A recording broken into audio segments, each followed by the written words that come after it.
Assalamualaikum dan salam sejahtera. Kita ke perkembangan terkini waktu ini. Menteri Kewangan Singapura Lawrence Wong dilantik sebagai timbalan Perdana Menteri yang baharu. Perdana Menteri Singapura Lee Hsien Loong melalui laman Instagramnya mengumumkan pelantikan Wong sebahagian daripada rombakan kabinet yang berkuat kuasa 13 Jun ini. Selain itu, Lee berkata Wong juga memangku jawatan sebagai Perdana Menteri sepanjang ketiadaan beliau, termasuk memegang peranan dalam kumpulan strategik pejabat Perdana Menteri. Menurut agensi berita Channel News Asia, rombakan itu berlaku selepas 2 bulan Wong dinamakan sebagai pemimpin generasi keempat sekaligus memberi bayangan untuk beliau menggantikan Lee sebagai Perdana Menteri seterusnya. Wong, 49 tahun, dilihat membuat keputusan penting sebagai pengerusi bersama pasukan petugas khas pelbagai kementerian COVID-19. Beliau juga menjawat jawatan sebagai timbalan pengerusi pihak berkuasa keuangan Singapura.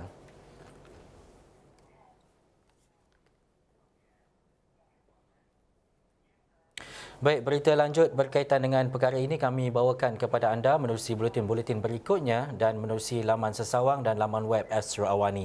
Baik, ini waktunya untuk cerita. Jadi dua tetamu saya di studio di World Trade Center Kuala Lumpur ini. Tapi World Trade Center Kuala Lumpur sejak beberapa hari ini didatangi oleh ribuan pengunjung dan juga pencinta-pencinta buku.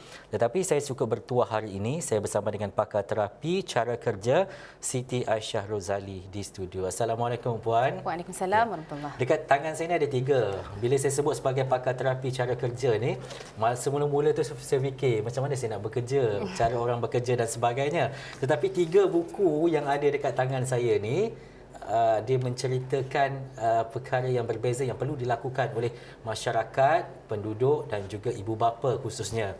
Saya serah kepada Puan Siti, apa itu terapi cara kerja dan apa peranan dia? Okey, baik. Sebenarnya ramai orang tak familiar dengan terapi cara kerja ni. Terapi cara kerja ni adalah satu profession di mana kita mengkhususkan kepada bagaimana seseorang individu melakukan aktiviti seharian, in which dia ada 3 perkara penting yang kita tengok. Yang pertama, activities of daily living, iaitu pengurusan diri. Macam mana seseorang manusia itu melakukan tugasan harian, dia mandi, dia berus gigi, dia bawa kereta dan sebagainya. Dan yang kedua adalah pekerjaan ataupun profession, kita kata.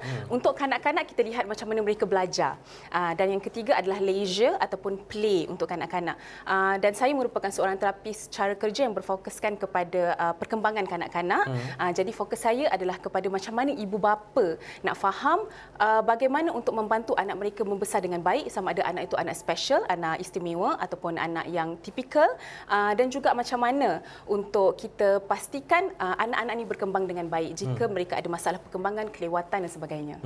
Okey, 3 buku ini tadi kita cakap ibu bapa main peranan, lepas tu puan punya kepakaran adalah berkaitan dengan kanak-kanak. Kenapa pentingnya kita sebagai ibu bapa kita nak melihat kepada perkembangan kanak-kanak dan kenapa pula perlunya ada buku seperti ini? Baik. Sebenarnya Tuan Ihsan, kami baru saja melakukan penerbitan buku ni pada waktu PKP tempoh hari. Reason dia kerana kami melakukan terapi untuk kanak-kanak. So anak-anak datang ke pusat terapi kami buat terapi dan sebagainya. Tapi bila waktu PKP anak-anak tak boleh datang. So kami mulakan dengan menulis buku supaya ibu bapa ada handbook dekat rumah macam mana nak lakukan aktiviti bersama anak dekat rumah.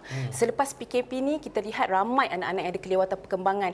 6 tahun masih lambat lagi membaca, umur 4 tahun masih lagi belum boleh bercakap dengan lancar. So salah satu daripada perkara penting yang kami tekankan, especially pada buku yang Tuan Ihsan tengah pegang tu, senarai semak pengurusan diri ni, kita ada milestone perkembangan, iaitu pada umur berapa apa perkembangan-perkembangan yang sepatutnya anak-anak dah kuasai. So ini adalah perkembangan yang penting lah, sebab ramai ibu bapa tak perasan umur 3 tahun anak tak pandai cakap lagi. So ibu bapa rasa okeylah sebab ramai-ramai dulu-dulu pun 4 tahun baru pandai cakap kan. Tapi rupa-rupanya bila kita tangguh, ibu bapa tak perasan perkembangan tu, rupanya anak mereka ada lagi banyak masalah lain, nak belajar membaca pun jadi lagi lambat. So sebab tu kita datangkan buku-buku macam ni, kita nak bagi information kepada ibu bapa yang penting untuk kenal pasti perkembangan anak. Especially yang buku Main dan Cakap ni saya tulis bersama sahabat saya, speech therapist, terapis pertuturan. Memang kita tulis dekat sini apakah perkembangan bercakap daripada baby, apa yang kita nak kena tengok, daripada masuk umur 1 tahun patutnya dah pandai cakap berapa banyak. Sebab itu adalah perkembangan penting lah yang kalau tertangguh dekat situ, banyak lagi skill lain yang anak akan tertangguh nanti. Saya rasa cukup menarik sebab sejak kita mendengar berkaitan dengan speech delay dan sebagainya, ada perkembangan dalam kalangan masyarakat, adakah ada ataupun ibu bapa berkaitan dengan autism dan sebagainya. Tetapi contoh saya nak bagi kat sini di muka surat 43 buku ni dia tulis cara memakai seluar kan. Kita nampak dia mudah pakai je lah seluar tu kan. Kenapa adanya konteks-konteks sebegini? Antara tugas utama terapi secara kerja adalah kami melakukan activity analysis. Maksudnya kita pecahkan task tu kepada task yang lebih simple. Maksudnya kita pecahkan daripada pakai seluar tu ada 1, 2, 3, 4, 5, 6, 7 ada step-step dan langkah-langkah untuk pakai seluar. Very simple. Ada anak-anak yang ada kelewatan perkembangan especially nak pakai seluar pun adalah satu task yang besar untuk mereka. So kita pecahkan ni supaya ibu bapa tahu, okey, mula-mula kenalkan anak dengan seluar. Dia kenal tak seluar sendiri? Dia tahu tak beza depan belakang seluar semuanya, sebab ini semua adalah foundation yang akan mempengaruhi kemahiran kognitif anak. Macam mana anak tu nak proses maklumat, dan setiap daripada ni akan ada bank perkataan. Anak tu dah kuasai tak? Dia faham tak maksud buka? Dia faham tak maksud pakai? Sebab anak-anak sekarang mereka banyak terlibat dengan gadget. So mereka kenal perkataan ABC, lion, tiger, benda yang tak jumpa kat rumah. So at the end of the day, anak ni dia tak boleh nak cakap kat rumah sebab dia tak cukup kosakata untuk bercakap di rumah. Sebab perkataan yang guna kat rumah tu dia tak guna dengan biasanya. So that's the reason kenapa kita pecahkan satu-satu tu untuk memudahkan ibu bapa ada checklist. Oh, anak dah kuasai tak perkataan ni? Sebab ramai sangat parents yang anak umur 2 tahun, 3 tahun kata anak saya masih sebut satu patah lagi belum boleh gabung. Reason dia sebab perkataan yang dia ada tu tak cukup untuk dia gabungkan ayat. Saya tertarik dengan perkataan ataupun apa yang disebut oleh puan sebagai checklist. Ada dalam kalangan ibu bapa dia sangat mementingkan perkara berkenaan. Tetapi untuk ada setengah ibu bapa melihat kepada kenapa perlu adanya checklist. Kita belajar daripada apa yang kita lalui sepanjang perjalanan hidup anak-anak berkenaan. Bagaimana checklist ini sebenarnya membantu perkembangan anak itu supaya dia menjadi lebih baik? Okey, dalam dunia ni ada banyak jenis manusia. Ada manusia yang sangat mudah belajar dengan cara modeling. Maksudnya dia tengok ayah dia pakai baju, oh dia pun boleh terus pakai baju. Tapi dewasa ni memang kita nampak ada ramai anak-anak mereka tidak boleh model tu. One of the big reason is because kita terlalu banyak distracted dengan skrin. Kita tak perasan dah apa yang berlaku dekat sekitar kita. So menyebabkan perkara itu berlakulah. Jadi sebab tu checklist ni penting untuk memberitahu ibu bapa, adakah anak anda dah kuasai kemahiran-kemahiran ni. Bila kita mula masuk sekolah selepas PKP tempoh hari kan, kita dapat banyak sangat cerita-cerita viral, anak tak boleh pakai seluar sendiri, buka seluar dekat depan toilet tinggal je, dan masuk tak reti nak cuci, seluar basah semua. So itulah checklist yang sepatutnya kita dah lihat daripada usia 3-4 tahun. Tapi kita terlepas pandang perkara tu.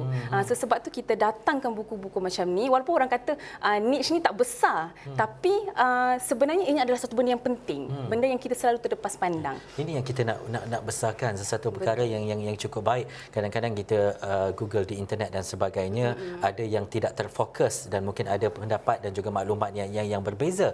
Tetapi puan, sedikit konteks berbeza ataupun antara arah yang lain kita nak lihat bahawa bagaimana untuk kita menyatakan bahawa kalau ada orang menyebut ataupun ada pepatah menyatakan bahawa mana tidak tumpahnya kuah kalau tidak ke nasi, itu mempamerkan bahawa tingkah laku percakapan ibu bapa itu memberi gambaran bagaimana anak itu membesar.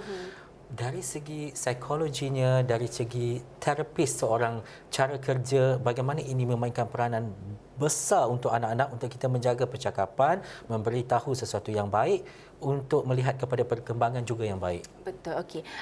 Antara situasi biasa yang kita lihat adalah kita orang dewasa pun, saya boleh kata lebih kurang 60 ke 70% masa kita adalah bersama dengan gadget. Betul? Jadi bila itu berlaku, anak-anak akan tiru perkara yang sama. Dia pun akan main gadget. Ya, dia pun akan minta main gadget juga. Tapi kita ada expectation. Expectation kita adalah anak kita nak dia rajin baca buku.